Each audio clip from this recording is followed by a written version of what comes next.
What's up, everybody, and welcome to a special episode of Unlocking Kingdom Hearts, where we are here to talk about Kingdom Hearts 4. It is real, it has been announced, it is a thing, and it's pretty crazy.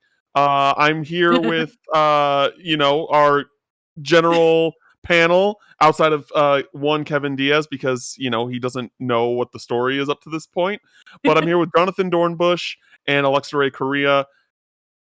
Kingdom Hearts 4! It's a thing. It's happening. Real. They're calling it 4. They're actually calling it 4. Yeah, it's wild. Like I going into this. So for those that don't know, the game was announced at their 20th anniversary event in Tokyo, Japan, and when it was announced that this was happening, like not the game, but the event was announced, I expected. And this wasn't even me reserving expectations. This was like legitimately what I expected. I expected like, hey, this game is happening, but we would get like no trailer. It would be like, this game is announced, no trailer, nothing. And then like we'd get something later. And I didn't think it would be called Kingdom Hearts 4. So I was completely wrong. For possibly the better. It's a really it's a really interesting thing where this is now a new arc. It's called the Lost Master arc, which I might be like overanalyzing the that they're using the word arc and not saga, because now it's making me think that this might be a shorter like story than what the Xehanort saga was. What are you guys' thoughts from the announcement and what we've seen so far? I think you're right. I think that the fact that they're not using the word saga means that it will be a short, probably less games, probably tighter. And also that title, The Lost Master, Sora didn't pass his Mark of Mastery, so we know it's not him. But think about all of the other masters that are out there in the world right now that this could mean. Like, it could mean Riku, because he did pass his Mark of Mastery and now he's out there. It could mean Stralizia, who was supposed to be a dandelion and got murked and didn't make it. It could be the Master of Masters, or it could be his intern of interns, Lushu, who's like out there. Like, we don't know who that master is, which is, I think, the big mystery here. What about you, Jonathon? What are your thoughts? Yeah, just on the arc name, I totally agree. I do think it'll mean it's a little bit of a shorter thing, which I think is probably for the better if they're aiming for that in mind.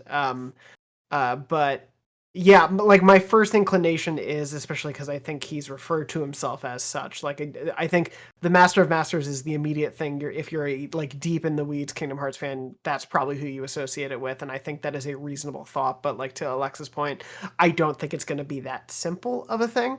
I do think it will have a layered, complex meaning to it, and I've had obviously a ton of conversations with people about it, and just my like general thought is like there's a lot to I think hypothesize from the trailer and the gameplay section we saw, but I also I don't know. I just don't know where it's going to go, and that's really exciting. In a way that I haven't felt in a long time with the series. Like there's a lot of possibility. Yeah, I agree, and some of it is like exciting, and some of it is just like I don't know how I feel about it. And granted, we got a very small trailer that didn't show us a whole lot. Like, we see Sora in this more realistic art style, right? Because he's in Quadratum, which is like the city that Yozora resides in, and like Verum Rex, and it like he's now in this like unreality. And that's like kind of justifying the more humanistic, realistic look, the less cartoony look that Sora and like these other characters have. And because like I think it was mentioned in like Remind or something like that Yozora like doesn't normally look the way he does. Yeah. So now it's like, okay, what is he gonna look like now that we're here, right? Because that was more like a dream sequence. When Sora fought Yozora as like that secret boss battle. It there's really a lot to unpack here. And I think the thing that I want to talk about first is I personally feel that we should have gotten a Verum Rex game first before hopping Mm, into Kingdom Hearts 4, simply because, you know, past history, like every Kingdom Hearts game teases the next game. So with Kingdom Hearts 3, like with Yozora and Quadratum and like all that stuff, like I was like, okay, we're gonna get and like this is like Nomura wanting to do like his versus 13 basically in Kingdom Hearts now, which is yep. awesome. But like now it's like I'm in this place knowing that it's Kingdom Hearts 4. It's like, okay, are we gonna see Yozora in this game? And if so, like at what capacity? Because there is going to be a world, like, traveling worlds again, which is a whole nother thing I want to talk about. And like what is Yozora actually how does Yozora actually fit into the actual plot of Kingdom Hearts still? Like we Mhm. don't know anything about that. And there's just so much that we don't know about this character that I find it a little bit bizarre that we're not going to focus on a game on who this character is, Mhm. like what their relevance to the plot is, and things like that. And what are your guys' thoughts on what I'm saying? I I agree that I think that we needed a little more context for Yozora going into this, but also I think that Yozora is sort of a necessary byproduct of what the series is trying to do in order to expand itself. We talked a little bit about this before we recorded this, and I will my theory about the whole fictional worlds thing. Yeah. And I think Yozora is a necessary is not. I don't think he's necessary. I don't think the character came first.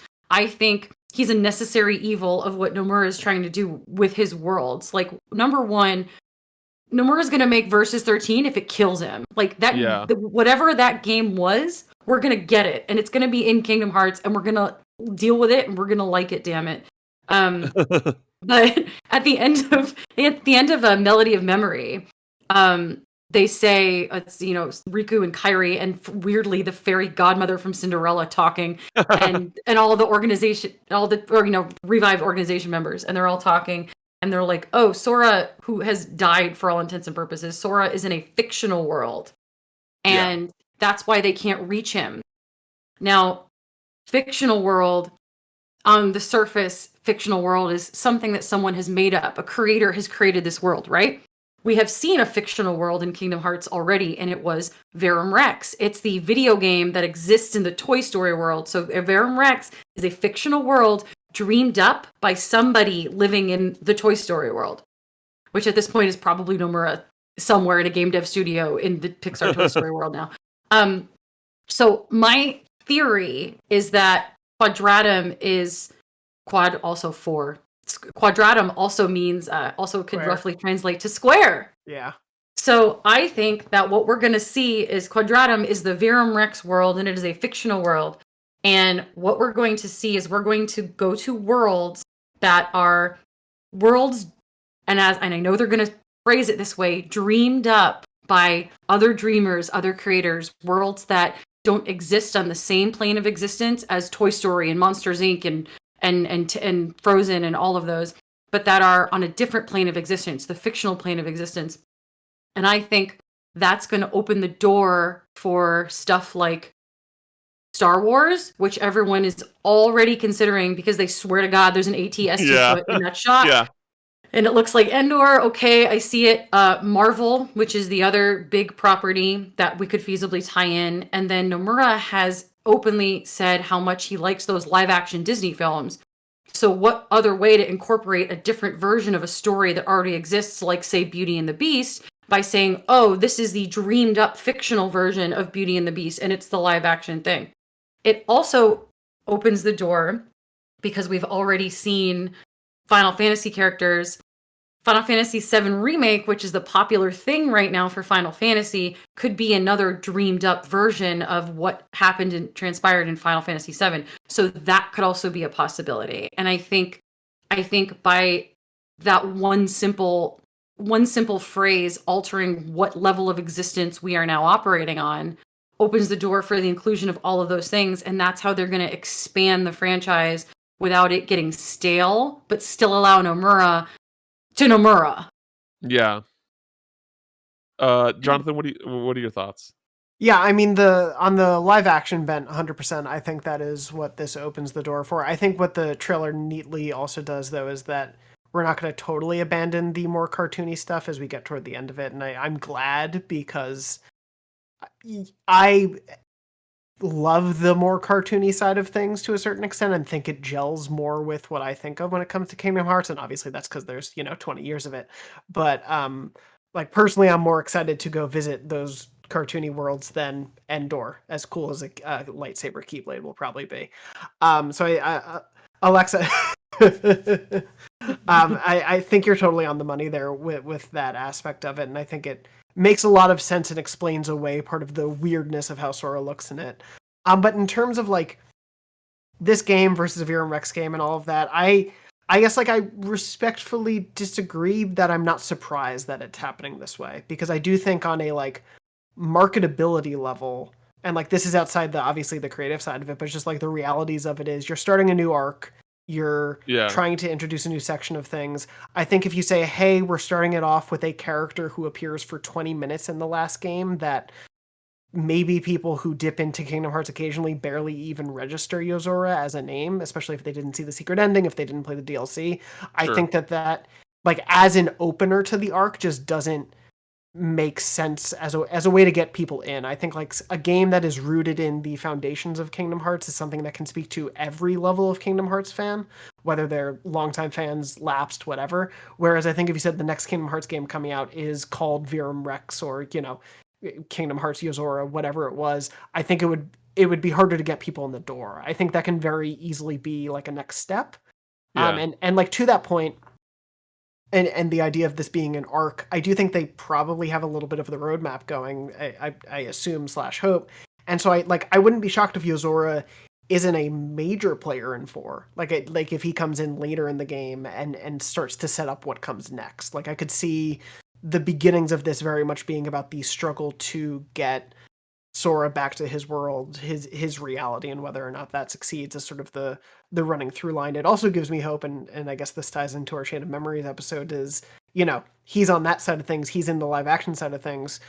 Who could be on the Disney side of things, maybe looking around? Riku's over there, I'm just saying. Kairi too. Kairi's now in as play. well. Yeah. Well, no, Riku headed to Quadratum. He did. He does at some point. But yeah, like there's the possibility that I think he could still, depending on what they do with the timeline, like we could still see him in some reality that is what I mean. But yeah, and Kairi as well as in play. Finally, maybe, hopefully, useful. Yeah. But yeah, I'm cautiously, I think, optimistic about it in the sense that I think there are a lot of ways to go, and I think a lot of them are valid ways, and so yeah, it's really going to come down to what we see put into practice when we actually see the game, because this was very clearly a vertical slice, quick, like, a thesis statement of what 4 is going to get into. Yeah, I think it's just interesting just because, like, even if it wasn't Verum Rex, like, I was thinking that, like, oh, maybe the next Kingdom Hearts game will be another Sora / Riku game where you play as both, kind of like Dream Drop, because, like, I don't know, like, they show, like, both of them walking in like, Quadratum, like, that, like, Tokyo inspired. That I don't know, I just thought, like, it makes sense that Kingdom Hearts 4 is, like, the first game in this arc, right? Because it's, like, it's a new arc. It should be a numbered title to start things off. Like, I definitely get that. I don't know. Like, I think that just knowing that, like, Nomura wants to make his Versus 13, I'm just like, that would that not be a Yozora game? You know what I mean? And I kind of wish he. And granted, like, I don't know how handsy Disney is going to be this time around with Kingdom Hearts 4 like they were with 3.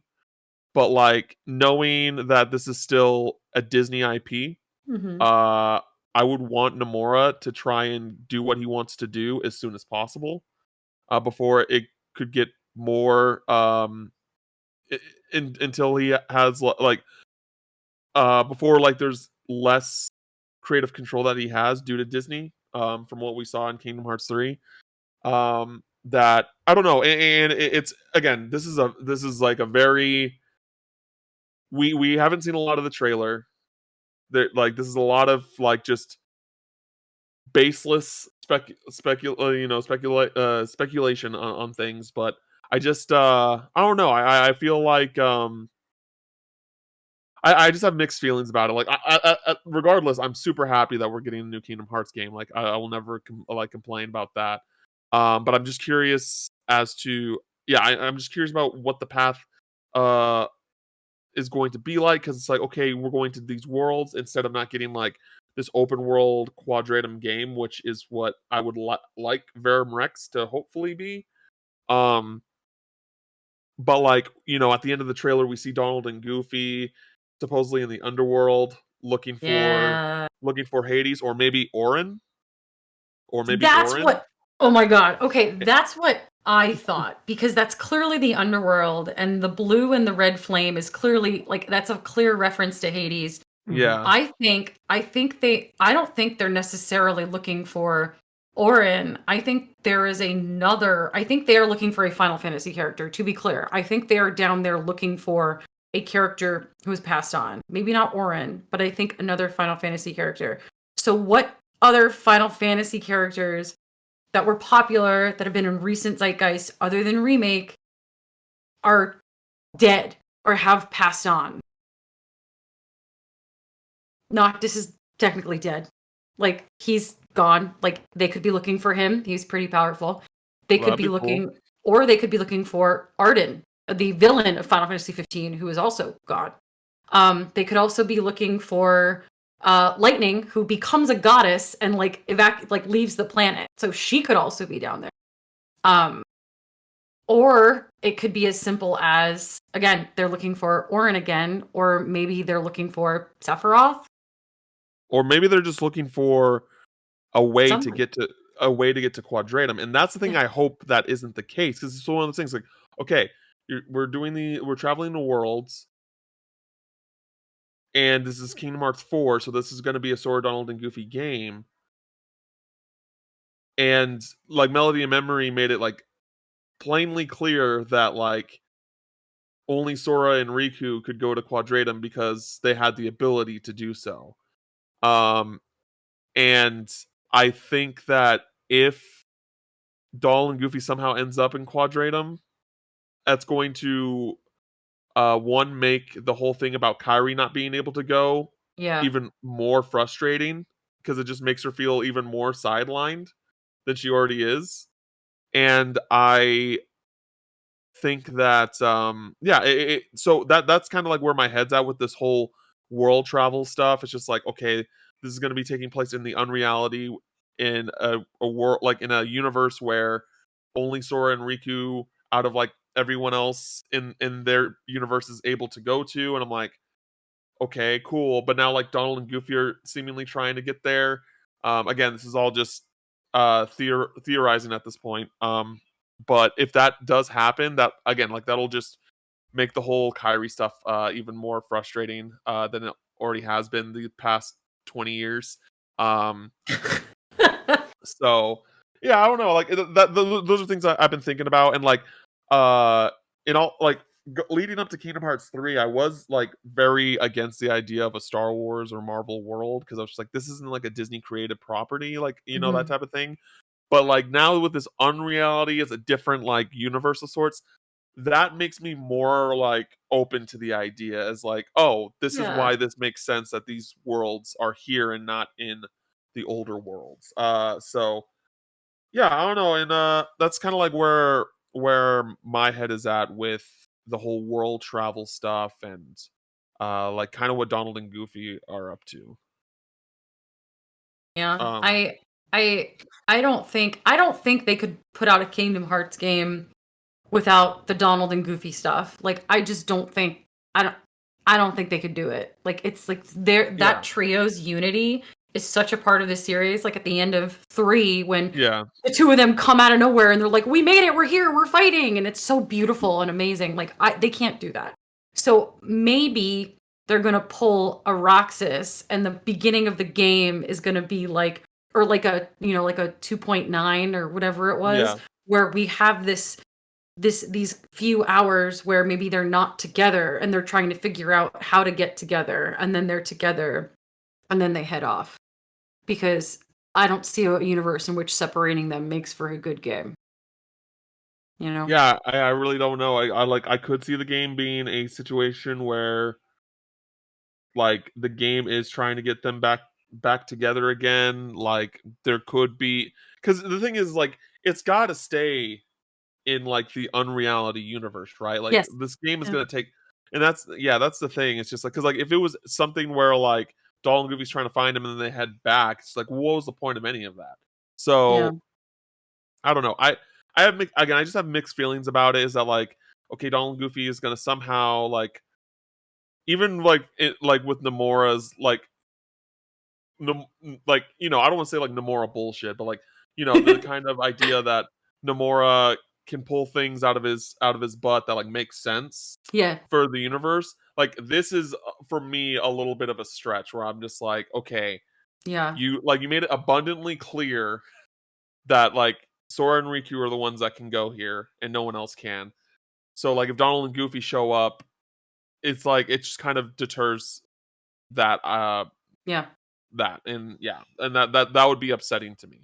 But yeah, I the game looks gorgeous. The parkour looks like a lot smoother than 3, which is really nice, because in 3 like it did feel kind of like clunky at times with the movement. I don't know about y'all, but I still think Kingdom Hearts 2 has like the best like feeling combat in the series. I think that 3 was like way too floaty, and I hope that they kind of, you know, make the combat a little bit more grounded this time around. No attraction flow? You didn't like the attraction flow? No.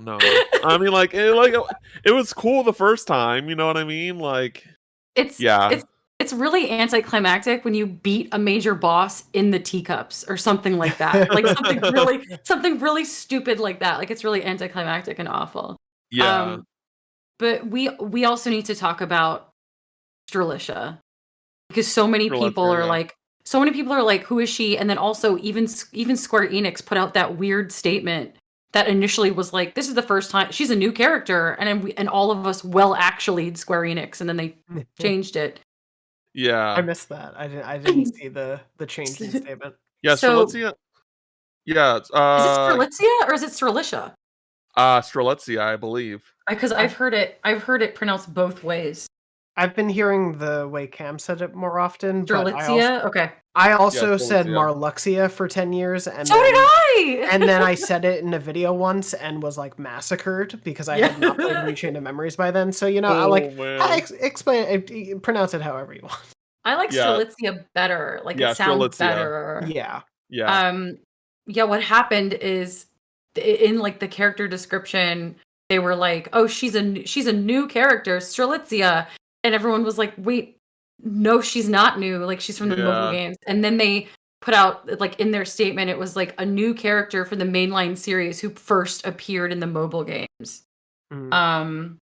Stralizia, for anyone who just wants to know and is not gonna like go and play the mobile game, she was one of the Keyblade trainees living in Daybreak Town. And she was chosen to be one of the 5 masters to usher the Keyblade trainees into the new world, essentially. And she got murked. Yep. She got murked by Darkness, right? No. Well, it was Ventus. She got murked by Ventus, possessed by darkness. Possessed by darkness. So that sweet little boy that we all come to know and love, the murderer. Right? You are technically right. Which if they ever meet again, it's going to be an awkward moment.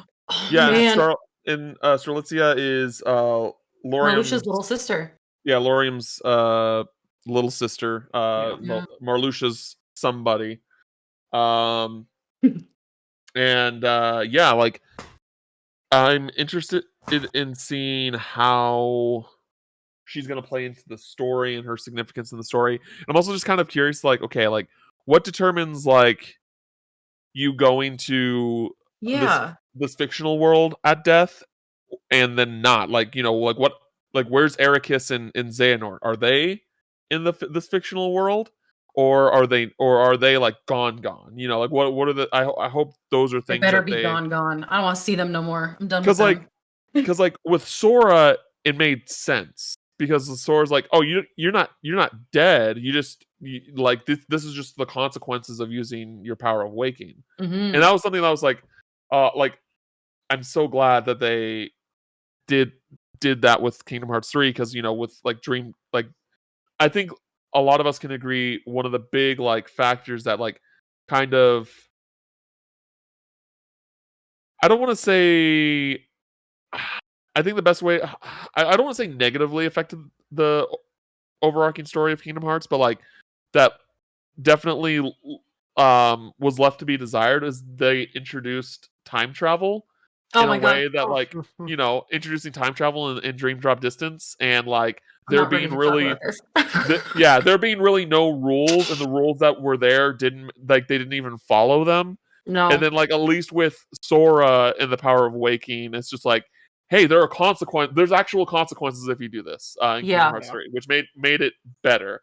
And I think Nomura recently said like something regarding young Xehanort's power with time travel, and basically like time travel should not be a thing, like basically like it seems like time travel will not be a thing moving forward in this series, which is very good.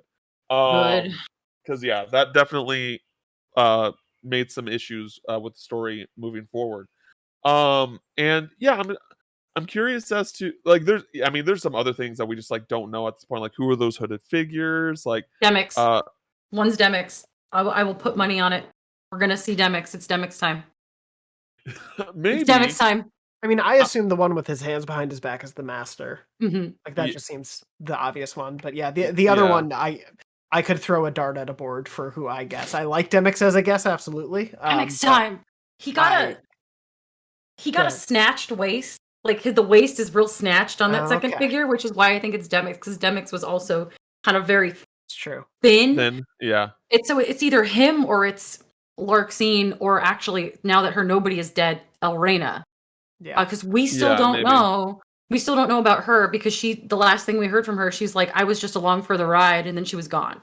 So I think that I think it's very plausible. It is one of those two, or even the one with the hands behind his back could even be like whoever Luxord's somebody is, because we know Luxord is the taxi driver, remember? Or he's the chauffeur, sorry. But maybe that could be him. He's definitely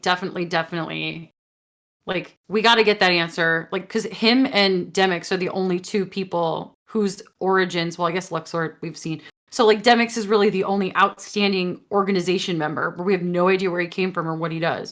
So he has to be important. There's no freaking way Nomura like ignored him for whatever, and then brought him back in Kingdom Hearts 3 just to watch him tootle around on his sitar in the background and then like move on. Like, he's there for a reason. Something's happening. He has a role moving forward. I mean, like, he's not like, I don't think he's the Master of Masters. No, absolutely not. Absolutely not. Okay, here's something. Okay, this may not be related to Kingdom Hearts 4, but I have a question. I have a question for y'all, because y'all are we're also big Kingdom Hearts fans. Do you think that the Master of Masters might be Riku? Because the reason why I think this is because Riku's wait, hold on, let me make sure Riku from the future, because remember, no more time travel. Well, hold on. Because I forgot what it's called. So yeah, so Riku's original Keyblade, like not even before Way to the Dawn, but like his sword. Sword looks like it had the same eye as the one. Yeah. So I'm just like, where is the connection there? They like I feel like I don't even feel like anyone in the community has been talking about this. Like, what is the connection there? It's the same eye that's on Xehanort's Keyblade, the Master Keyblade, not a Keyblade. Huh? It's in a sword. No, it's on Way to the Dawn as well. Is it on Way to the Dawn too? Okay. Yeah. Oh yeah. Okay. So I'm just like, what is the connection there? There's got to be something, and like, because everything Nomura does, he does for a reason. So it's the exact same eye. It's a different, it's so what's going on there? Who gave Riku the sword? Because the eye was on the sword and the Keyblade. So who gave him the sword? I think Riku just had it. Like I don't Manifested think it? I don't think we saw anyone give it to him. Yeah, there was never like a bequeathing scene. Yeah, like maybe Maleficent. I don't know that the Master of Masters necessarily Riku, but he did put one eye in his Keyblade to watch. So I think it would be feasible that he would take it out and put it in another something, or have it manifest in something else as like I am watching this too. Like I definitely think the Master of Masters would have more interest in Riku than in Sora, based on the depth of how Riku can actually use the darkness, whereas Sora had that flirtation with rage form and then fucked everything up and died. So interesting. I've seen theories also that the Master of Masters is Sora. Like finally I've heard that too. Sora, and I've heard that too. I hope not, because I think that's too clean. I think that and there's no real connection. Like the way that the Master of Masters talks, voiced in English by my friend Ray Chase. Great job, Ray. The way that he talks and the way that he uses his hands, we don't see. Not a lot of characters do that with like have that like those mannerisms, the way of like walking, the way he talks, the way he like does this with his hands. Demix is a little handsy, so I can understand why Demix is a little handsy. Why people are like, oh, the Master of Masters could be Demix, but the Master of Masters like clearly has a name. Yeah. The predominant theory on the internet that I can either confirm or deny I heard might be correct is that his name is connected to one of the 7 deadly sins, which is what the foretellers are named after. So, and I forgot which one. But I don't think that the Master of Masters is a character from the future. No. I think it's very possible because he was in Daybreak Town and then was like, I wrote the Book of Prophecy, the world is going to end. And so he puts everyone in data and then transfers them to a whole new world. I think it's very possible that the Master of Masters is actually a creator of some sort. Maybe Nomura himself in like some sort of fictional form. That's what some people actually think. It's like it's actually Nomura. He takes the hood off and it's him. I would not put it past Nomura to have made the Master of Masters the character that he is reflected in as this like chaotic neutral creator who just sets things up to let them play out and go. Like, why else would he be so adamant that like Lushu watch but not interfere? Like, why would he, what's in the box? We still don't know what's in the box. Yeah. I mean, he could totally like Stephen King himself into his own universe. I would not be shocked at all if that's what happens at the end of the day. But yeah, I like all of those theories. I think there's something there was something you said about sort of his identity and some of like the hanging questions. I think Demix is a really interesting one. Just because he is still such an unknown. But it was you talking about the way he behaves and that is making me wonder. I do think that's why him as a Lost Master will really play into this, because, and again, this might be a leap, like the way he talks and the way he moves is probably the most modern of anyone in these games. Like the most like current day. And Quadratum is the closest to modern times. So I would not be shocked if he is a character that we actually maybe meet properly for the first time in Quadratum. Yeah. And at the end of is the end of Kingdom Hearts 3 in the secret ending, he's in Quadratum and he holds his hands up over the moon. Like that dude, I think you are onto something, and maybe even correct. Like that dude is modern in a way that other characters are not. Yeah. It's always been really like he talks in a sarcastic way, and people aren't sarcastic in Kingdom Hearts, really. Like the way that he behaves has always been so interesting to me because it's so out of place and out of time to that extent. So yeah, I think he is the Lost Master. I think there will be multiple meanings to that in the arc name, but I do really think that we're gonna fully come to understand him a bit in this next arc. And now I'm looking up the 7 deadly sins to there's it was the Latin translations. They were translated into the Latin of Western Christianity. Yes. And then there's Goa. There's I don't know how it would be said here, but Lushu for Luxuria, Avarita for Ava, Ira for Ira, Ased for Asedia. What else does that leave? Envy for actually none of them are perfect for Envy, Yeah. but that would be Envy.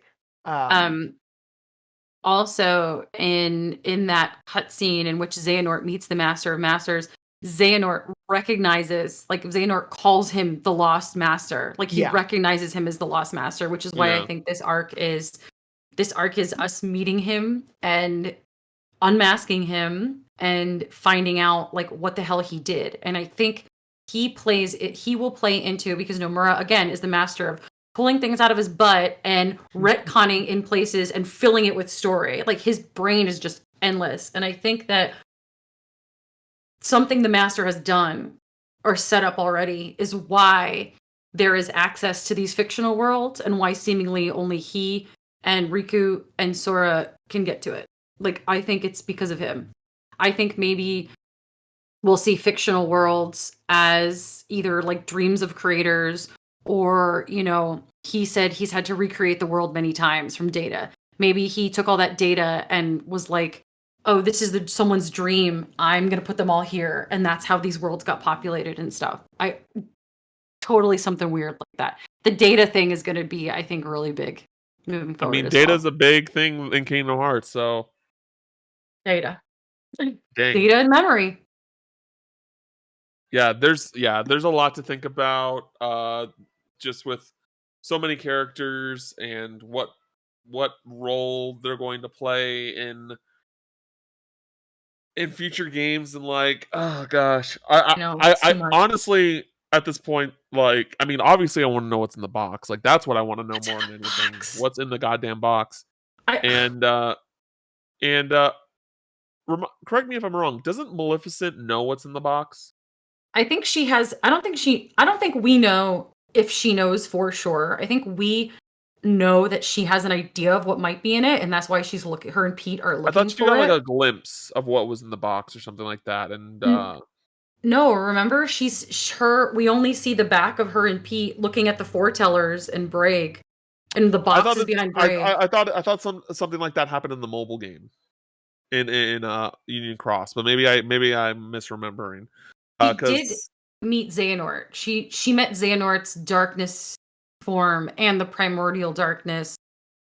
Oh my god, this is awful that even I don't remember so much stuff happening. Because there's this like whole thing about like how this new game is gonna have at least 6 darknesses, and the 6 darknesses are the actual like embodiment of darkness, like how one of the darknesses, you know, took Vanitas. Vanitas basically. And then like where are those other 5 now, and like or there were 7, there were 7, and then Vanitas was one of them, but is now completely out of the picture, so now there's 6. No, 13. Were there 13 darknesses? No, not in the Xehanort saga, yes, but in this new arc that's going in, there's 6, but there's originally 7 darknesses. But Vanitas was sorry, everyone. No, I know, I know. Too much darkness. People are like, this is why Kingdom Hearts sucks. No, but like there's 7, and then there were 7. Vanitas is now out of the picture, so now there's 6 embodiments of darkness that we don't know. I don't think we know exactly where they are as of right now. No, but so I mean, but like I think most people are expecting them to be the foretellers and Lushu. I don't know.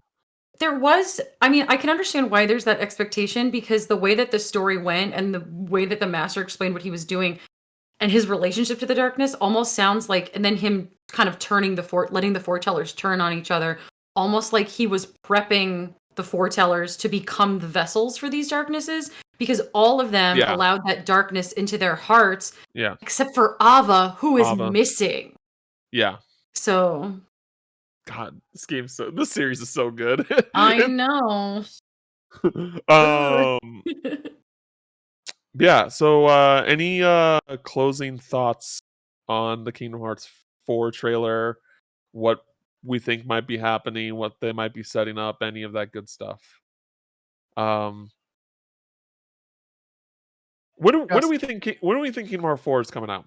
I think it's coming out 2024. I think that's a reasonable year. I think it'll come out. I think that the development is going to be a lot quicker for this game. They're moving, development over to Unreal 5, and from what I've heard from like just random devs on Twitter, that process is pretty easy. Yeah, Unreal Engine 5 is as Um, someone working in it. Yeah, it's good. yeah, It's no, good. moving over to Unreal 5 from like transferring all of the kind of development assets. Like, yeah, it sounds like it's pretty easy, which is cool. And I think that, uh, I mean, what we have already seen, like, already looks really great, as well. Like, I don't know. I think I could see this being a spring 2024 game. Spring. Wow. Well, they normally they release Kingdom Hearts in January and Kingdom Hearts 3 in January, and In March. normally they release their games at the very end or the very beginning of the year. So I'm just kind of going off of like previous launches. My current. Oh, go ahead. No, you go ahead. I'm formulating. I was gonna say my current expectation at the earliest would probably be 2025. I think what we saw was great, but I think what we saw was absolutely a like proof of concept sort of thing. I don't think what we saw was just like they have Really? that. I don't think it was like they have that entire quadratum ready to go, and this was just the part they chose to show. I think this was very much a like vertical slice aspect. I'm sure they are working on Huh. things and things are in development, but I Because I'm do pretty think sure Nomura said that they've been working on the game for already at least a year. which I like is again totally believable, but I mean, most of the times the best looking stuff doesn't happen until the very end. Like it all comes together toward the end. That's And fair. confirmed.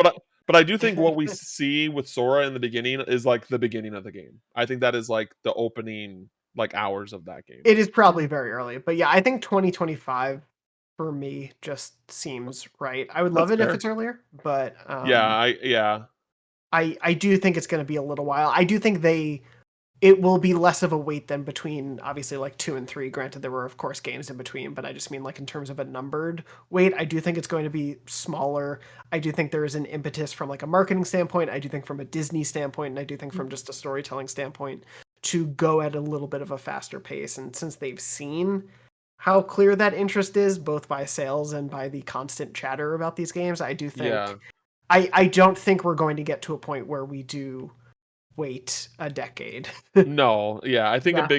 a big issue was just like Square Enix making Nomura work senselessly on multiple projects, even outside of Kingdom Hearts, and then like um switching over to the Unreal 4 from the Luminous engine, Yeah. and things like that. But now that they're like set on doing Unreal moving forward, I think I think the development cycle is going to be a lot shorter. I do also think just Square Yeah. has a lot to go. Like 16 is obviously coming up Yeah. at some point. There's Remake Part 2. There's now Kingdom Hearts 4. Like they have a lot of big guns, and I don't think they need Dragon to put Quest those out. 12 Dragon has been Quest Yeah, 12. yeah, Yeah. yeah. Like I don't think they need to put those out too closely together. So I do Yeah. think they're going to let things take time if they need to. But yeah, so that's where I'm at. Yeah. And Kingdom Hearts is Yeah. a little bit just weirder because Disney does kind of have a say in like, hey, you need to release this game like soon, or like once they like get an idea of when that game is close to being done. Like I think Yeah, yeah. they technically own it. So like Yeah. they could, I think that I'm gonna split the difference between the two of you, and I'm gonna say it's gonna be a premium release in fall 2024. And the reason I think it's gonna be a premium big release is for all the reasons you just said, Jonathan, about how like people are interested now, the iron is hot, people are hungry for it. I don't think For they're sure. gonna let like another 3, 4, 5 years go by. Disney's properties across IP parks, everything are all hitting major milestones in the next couple of years. So it would be perfect to have something come out now while all these big things are happening. And also, I just think that like if you're looking at the way that Disney Disney doubles down on stuff that people like and pushes it out. Like look at the Mandalorian, the first two seasons of which were like came out within like a year of each other. And then we had Book of Boba Fett, aka crappy Mandalorian Light, come out this year because they had to put out something, and that's what they needed to do while the rest of the Mandalorian bakes and waits for whatever. But like they don't wait long. When people are into something, they do not wait long. And it would not surprise me if Disney came in and was like, okay, like we're gonna give you all this money, we're gonna staff you up hugely, and you're going to crank this thing out in like the next 3 years. And these are the films that you're going to work with because these are the IP that are popular. And movies like Encanto and Turning Red already have all their assets in an engine or in a format that could easily get shoved into Unreal Engine 5. So there you go. There's your worlds and there's your stuff. Like I fully think that that's what it's going to be like. I was joking with someone that like, yeah, if they made time for Let It Go to get its full 4 minutes, we don't talk about Bruno probably is going to get its few minutes to shine too. Yeah. Like absolutely. I think people are joking. They're saying like, please Encanto World, and then people are also joking like, oh, Disney would never do that. That's what we said about Frozen. And not only did they do the world, but there was a side quest where you put Olaf together and you could put him back together with Poop Snow. And there was also the entirety of Let It Go. Like, yep. It's They'll easy. Find a way. Yeah, it's easy to take what exists of Encanto. Well, not like easy. Please, like game devs, don't kill me. But like it is easier. Like they're not rendering it from scratch. They have things that they can work with. Well, So, it's like, almost the house is like a level based system almost because you can go into different doors. yeah. The house is a level. There you go. Yeah. You're in the house. Honestly, Encanto like house. that is the thing that I want to be improved the most when it comes to Kingdom Hearts 4 are the worlds, Mm-hmm. because like I think if you disagree with me, please let me know, but I think the 2 visits is much better than the 1 visit that have have been done historically, because it doesn't, it's not the case for all the worlds, but like in Kingdom Hearts 2, you'd have one world where it's like, okay, here's the Disney plot. And then the second world's like, okay, here's story stuff. Like here's stuff that's relevant to the main story. And I think that like Kingdom Hearts 3, like one of its weakest things, or the things that I was just most disappointed in, was just like how they implemented Sora, Donald, and Goofy into those worlds. Like Tangled, where like they were just like awkwardly in the window during that very supposed to be emotional scene. I'm like, this feels so out of place, and like and like that is the first Kingdom Hearts game that I've ever felt that way. Like even in Dream Drop Distance, like I thought that they implemented Sora and Riku into those worlds really well. But yeah, it was just very bizarre stuff in Kingdom Hearts 3 that I hope that they can like do much better. And again, part of that was Disney being very hands-on, but even so, like it was not good. And I think that that is something that like they need to work on. Like if they do decide to do one visit, that they make it count, like make it mean something, instead of just like a Disney advertisement, because you can still do that and make it good because you've done it for like 5 or 6 games. Like so yeah, that's the one thing that I think that more than anything, I hope gets better, because that was like a big thing when people finished Kingdom Hearts 3. Like not maybe like a lot of people think in community, but like more of the casual people who play Kingdom Hearts games are just like, they should just not do Disney worlds anymore because of just how underwhelming it was in Kingdom Hearts 3. So yeah, I don't know. I hope that they like. I also hope for that, and I think that the game, like I would like to see worlds handled the way that they handled Toy Story, which I think is the best world ever done anywhere. I think the Toy Story world is like pinnacle of what Kingdom Hearts can do with worlds.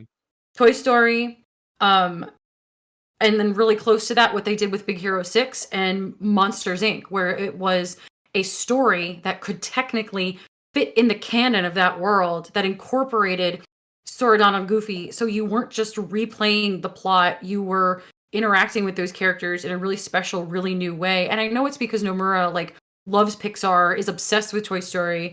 And that's why, like, but you could tell that those 3 worlds got the most attention, and they were also some of the earliest announced, which leads me to think that there were plans for, oh yeah, well, I guess Pirates also kind of like had some newish story stuff in there, but the crabs thing, I'm not about that.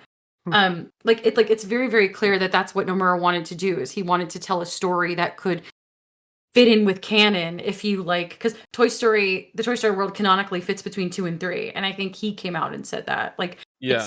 it's so nuanced, and it really makes you feel like you're experiencing those worlds, whereas Tangled and Frozen literally feels like they just ported the assets into the engine and then put them in there.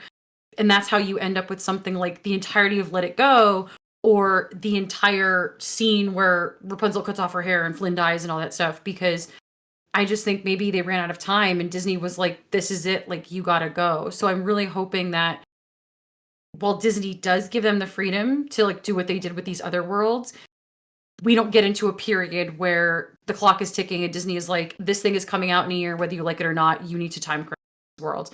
I also just hope there's more worlds. I feel like Kingdom Hearts 2 had so many worlds and so many different worlds. Yeah, and like all of them were good outside of Atlantica.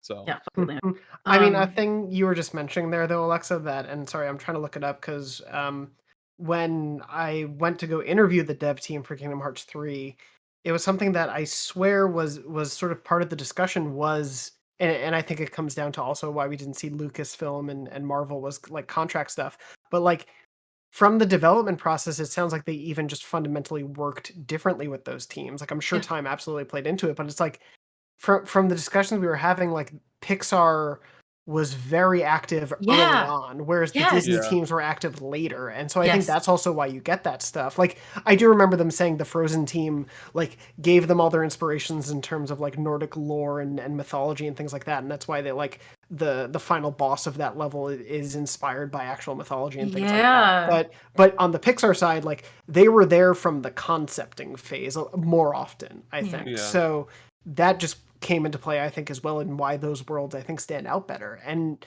so I think it will come down to how Lucasfilm interacts with Square if Star Wars is in this. That's the weird thing, is like, not to be a like downer, but I do think that will make the difference between how those worlds do and don't either just recreate or deepen what we love about those things. And I do agree, like when they deepen, it is just hands down the better version of a Kingdom Hearts world. But I think it comes down to like creative interest and control and all those things, unfortunately, which are there's only so much you can do about it. I'm scared. I really don't want to go back to Tatooine. Kingdom Hearts 4 sends us to Tatooine. I'm just gonna quit. I'm so tired of that planet, and it's also unoriginal. I do think like Endor. Endor. I do think if we do get Marvel, though, it'll be like, I think the easiest, the best, the cleanest choice would be the What If universe, and not like the live action stuff, because that gives them more to futz around with. Yeah. Ugh. All right. There's a lot to. There's so much to discuss about everything, and it'll be interesting as news slowly but surely comes out. Like, we know that we're not getting anything around the summertime. Do you think we're going to get any new update for the rest of the year? Or do you think we're not going to hear anything until next year? I mean, this is the 20th anniversary. I feel like the year. I feel like they can't be silent for the rest of the year. Like they can't. They can't. I think maybe like Game Awards is probably the best like show then at that point, if they're not going to do anything in the summer. Because that would still fit it within the year and everything. Like, obviously, if a Disney show lined up to make the most sense, but that would be summer most likely. So I think unless there's something else that pops up in the fall, I think that's probably your best bet for a new look. I have a really wild theory that ties into... So this year is Disney World's 50th anniversary. And it's also Disneyland Paris's 30th. And then it's like Shanghai's like 10th or something. But in the real world, our Disney worlds are having anniversaries. So I don't think it's out of the realm of possibility for them to coordinate something physically with one of the Disney parks, especially since they are now releasing more merch in those parks, and they are bringing those costume characters out for Halloween events, and they are now acknowledging Kingdom Hearts in the physical Disney World space. So I bet there's going to be something. There's going to be something. Yeah, no, Game Awards definitely makes sense. I think we're gonna get some information as well. And hopefully we start seeing like part of me wants to like know nothing about this game and just go in blind and just like expect what I want to expect, just or just expect, just have like no expectations, because like I feel like Kingdom Hearts 3 got to the point where there was just like, there was the Much. point where we were like so happy when we got a new trailer, because it was just like once a year if we got lucky. Yeah.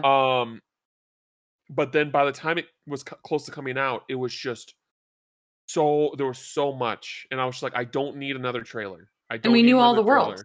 They told us Yeah. what all the worlds were, so there Yeah, was no surprise. yeah, exactly. It was just it just didn't do it for me in that way. So now I'm just kind of like, all right, announce Star Wars and like maybe Marvel, and then like don't give me anything else. Like I really kind of want to. I'm obviously gonna watch a new Kingdom Hearts trailer when it drops, but like I want them to be more conservative this time, because we're in a place where like anything can happen. We don't know really what's going to happen. While Kingdom Hearts 3, we knew where the plot was going to head. That like it would be really nice to just kind of be in the dark this time around and feel like, kind of get that experience that we got back when we were younger, playing a new Kingdom Hearts game for the first time, where maybe we weren't following the news on exactly what the worlds were and stuff like that. Like going into Kingdom Hearts 2, like I didn't really know what really any of the worlds were going to be and things like that. And I think that was for the better. Yeah, I'm super excited for Kingdom Hearts 4. It's going to be something. It's gonna be fun. It's gonna be interesting. I'm excited to see what happens. Yeah, did you guys have any closing thoughts before we wrap things up? Good. All right, Jonathan, where can people find you? Find me on Twitter at jmdornbush, Twitter and Instagram doing that, and then you can find me over at IGN writing features about Kingdom Hearts and talking about games on Podcast Beyond. Beautiful. And Alexa? You can find me on Twitter at AlexaRayC, and on Instagram I'm at AlexaRay. It's just dog pictures right now. But yeah, also, and my feed is just all Kingdom Hearts. See you there. Awesome. And you can follow me at Cam Final Mix on Twitter and like all social media platforms. And yeah, we will probably do another episode regarding whatever new trailer comes out down the line in the months to come. But until next time, may your heart be your guiding key.